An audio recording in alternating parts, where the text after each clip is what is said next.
Hello, fragrance friends. It's Jen K from A Fragrant Offering. Welcome back to the channel, or welcome if you're new. Today, I've got a super fun video for you. I blind sniffed 12 fruity fragrances for my collection. No bottles, no labels, just scent strips. And then I picked my top favorite 10 and ranked them from number 10 all the way up to my top favorite. So if you're into juicy, sweet, and vibrant perfumes, keep watching. You might just find your next fruity favorite. I mentioned that I tried 12 and only ranked 10, so I have two honorable mentions. And the first one that didn't make the cut quite is Girl of Now Forever by Elie Saab. This is a floral, fruity fragrance for women. And it has top notes of raspberry, lemon peel, middle notes are almond, blackcurrant, rose, and orange blossom.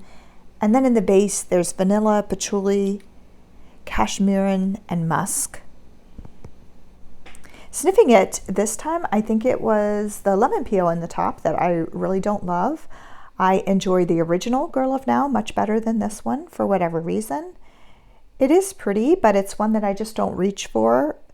So it's actually a fragrance that I've had listed on my Mercari site for a while, and I probably will still post it back there to sell. And the next one that is a runner-up is Bluberry Musk by Arabiyat Prestige. I had this one in cranberry. I considered putting both of them in the video because they do have a very sharp, fruity opening, but this one goes musky pretty fast. It does have a lot of berries, so it's got blueberry and blackberry on the top, and then in the middle it has freesia, rose, and lavender. And then in the base again is raspberry, vanilla, patchouli, and oak moss. I do really love this fragrance, but I thought some of the other ones were hitting the fruity vibe for me just a little bit better when I was doing my blind sniff test. Overall, I really enjoy this one. It just wasn't quite the fruity vibes that I was going for in this video. It does tend to be a little bit more unisex and is very musky and beautiful. Coming in at number 10 is Very Good Girl by Carolina Herrera. I think this one kind of embodies what I was thinking for this tray. I do struggle a little bit with fruity fragrances, and I find that a lot of these are on the chopping block in my collection. There's something about a fruity fragrance that sometimes can feel very generic or very much the same from one to the next to me. And I think it is interesting because everybody's nose is different, so I think some people really do enjoy these types of fragrances. And as I was sniffing them, I was surprised by some of the different notes that I do really find that I enjoy. This one is a Quentin Biche fragrance. It was launched in 2021. And it does have a sharp, tart edge to it that I do think I struggle with a little bit. It has top notes of lychee and red currant. Middle note is rose, and the base notes are vanilla and vetiver. It does kind of remind me of Delina, which I also struggle with a little bit. So I guess it shouldn't surprise me that it's at the number 10 spot. Next up, it's Fame. It's got that tropical mango and creamy sweetness, which just really sounds amazing. It maybe didn't quite hit as fruity on the opening, but there is something about it that to me smells just a little bit artificial and generic. It's not bad, it's a beautiful fragrance. It's just not a standout fragrance. And I don't find myself reaching for it a lot. So actually I had this one listed on Mercari, and since I finished filming, it has sold, and I hope whoever gets it really enjoys this fragrance. I enjoyed having it in my collection for a short period of time, but found myself not reaching for it. So it's off to a new home. Light Blue at number 8 is a classic citrusy fresh fragrance. When I was thinking fruity originally, I wasn't thinking about my citrusy ones, but this is probably the version of a fruity fragrance that I enjoy the most. I was actually surprised this landed in 8th place because it's such a staple. But next to some of the others, this one felt just a little bit more sheer and zesty. It's great for hot weather, but it didn't totally wow me on my blind sniff test. This fragrance was launched in 2001. It has top notes of Sicilian lemon, apple, cedar, and bellflower. And then in the mid notes, there's bamboo, jasmine, and white rose. And the base has cedar, musk, and amber. I first found this fragrance from Ulta Beauty sampler set, and it was one that I really loved, and so probably will always be part of my collection. Now, Ocean di Gioia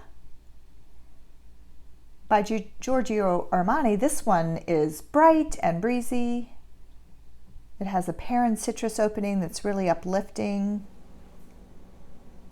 It feels like a fruit-splashed ocean breeze. It's not super deep, but it's pleasant enough to beat out a few others on this list. It was launched in 2020. It has top notes of pear, green notes, and citruses, and then the middle notes are water jasmine, lily of the valley, salt, and rose. And in the base, it has musk and sandalwood. This is the perfect type of fragrance to reach for in the summer, just because it's light and has just positive, fresh vibes. There's something about the citruses in the opening of this that I really enjoy. And along with Light Blue and one other one that I'll show you in a minute, they are really standouts, fruity fragrances for me. At number 6 is Q Intense by Dolce & Gabbana. I was surprised by how high this one landed on the list. It's a little bit different. It has a cherry note, so the cherry note in here is juicy. It's a little bit tart and different enough from the other fruits in this lineup. I think that makes it unique and enjoyable. It's a little more daring, and it stood out in the sniff test for its depth and its boldness. I definitely don't get the cookie cutter feel with this one that I do sometimes with other fruity fragrances. This is a newer fragrance. It was launched in 2024. It has top notes of Sicilian lemon, orange, and jasmine. And then in the middle notes, there's black cherry and heliotrope. And the base has amber and woody notes. A lot of the fruity fragrances here would be great for summertime, and this one probably would work, but it is a little bit heavier. Number 5 is Voce Viva Intensa by Valentino. This one is a beautiful blend of citrus and vanilla. It's more creamy than fresh, and the fruit in it isn't terribly loud, but it is well-rounded and elegant. I am surprised it made it so far up on the list. This one does sometimes give me a little bit of cookie cutter vibes, meaning that when I smell it, it doesn't stand out from the crowd. It's very, very pleasant, don't get me wrong. It's sophisticated, and when I sniffed it in the blind sniff test, it was definitely up there with some of my favorites. I think because of the bourbon vanilla and just the overall pleasantness of it. I will say that it's a very pleasant fragrance, just one that I haven't made many scent memories with. It has top notes of mandarin orange and bergamot, and then in the middle notes are orange blossom, jasmine, sambac, and in the base is bourbon vanilla and moss. So pretty much the fruit in here is that citrusy opening. And number 4 is Ambassadora by Gisada, Switzerland. This one also made my top 10 Mother's Day fragrances. I do think it's a beautiful feminine fragrance. It's rich and juicy and complex. It's kind of like an expensive fruit cocktail with something mysterious underneath. It was introduced in 2021, and the top notes are mandarin orange, pink pepper. It has blueberry and violet leaf.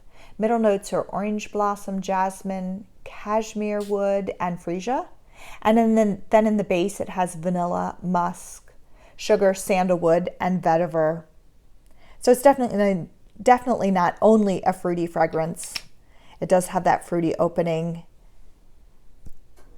but then it is very pretty and sophisticated and much more complex than just being a fruity fragrance. And I think that's why I enjoy this one so much. Okay. I Love Love. Sheep and Cheek by Moschino is pure citrus joy. This one is the one that I would compare to Ocean di Gioia and Light Blue. But on the blind sniff test, it came out on top. This is like a fizzy, sweet grapefruit juice.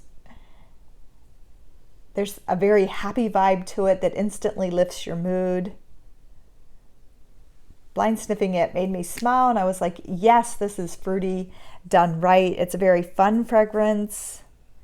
It does remind me of Light Blue and Ocean di Gioia. But when I wasn't certain which one was which, this is the one that came out on top. It was introduced in 2004. It has top notes of grapefruit, orange, lemon, and red currant. The middle notes are sugarcane, bulrush, lily of the valley, tea rose, and cinnamon. And then in the base, there's musk, cedar, and tonka wood. I think Cheap and Chic is a good name for this bottle. I have to admit it's a little bit ugly, but the scent is really nice. And if you love Light Blue by Dolce & Gabbana, you really should try this one because there's something about the grapefruit that just makes it special. And the runner-up here is the iconic La Imperatrice by Dolce & Gabbana. This watermelon rhubarb combo, it's absolutely mouth-watering. It's refreshing, juicy, and somehow both playful and elegant. This one always finds a place on my summer trays. I'm always excited to pull it out and wear it again. It's the most famous of the anthology line that was launched back in 2009. In fact, this one now has a new flanker out this year. It has top notes of kiwi, rhubarb, and pink pepper. The middle notes are that watermelon, cyclamen, and jasmine. And then the base, there's lemon tree, musk, and sandalwood. The fruits in here, the watermelon and the rhubarb, they always remind me of early summer. So this is sure to, spoiler alert, be on my June fragrance tray. It is a favorite, and you can see I've gotten a little bit of use out of it. I'm excited about this lineup here. I really do think a lot of these would make a good early summer choices. And finally, my number one fruity fragrance is Irresistible by Givenchy. I'm not sure if this is entirely fair because there is something a bit musky and rosy about it as well. But I did count it in as a fruity fragrance because of the pear in the opening. This name doesn't lie. This fragrance definitely was a standout in my blind test. It's fruity, but also smooth and feminine.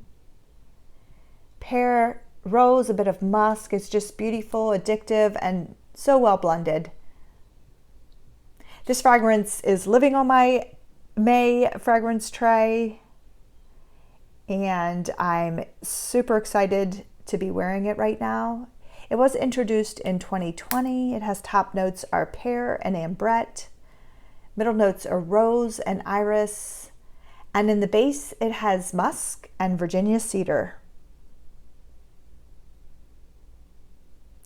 It's a very beautiful fragrance, and if you haven't had a chance to get your nose on it, I definitely would recommend trying this one. Blind sniffing really does put your nose to the test. There's no bottles, no brands, no bias, just pure scent. I love spraying them onto fragrance strips and trying to figure out which ones I love. Of course, some of my old favorites I can kind of figure out along the way. Let me know in the comments if you tried any of these fruity fragrances or which one you think would be your number one. I'll post links in the description to my Instagram page where I post a lot more fragrance content. I also have Bannable lists, which are great ways to see some of the stuff that I enjoy. And my Mercari page where some of these actually probably will be up for resale. Don't forget to like, subscribe, and follow along for more. Thanks for watching, and I'll see you in the next video. Bye.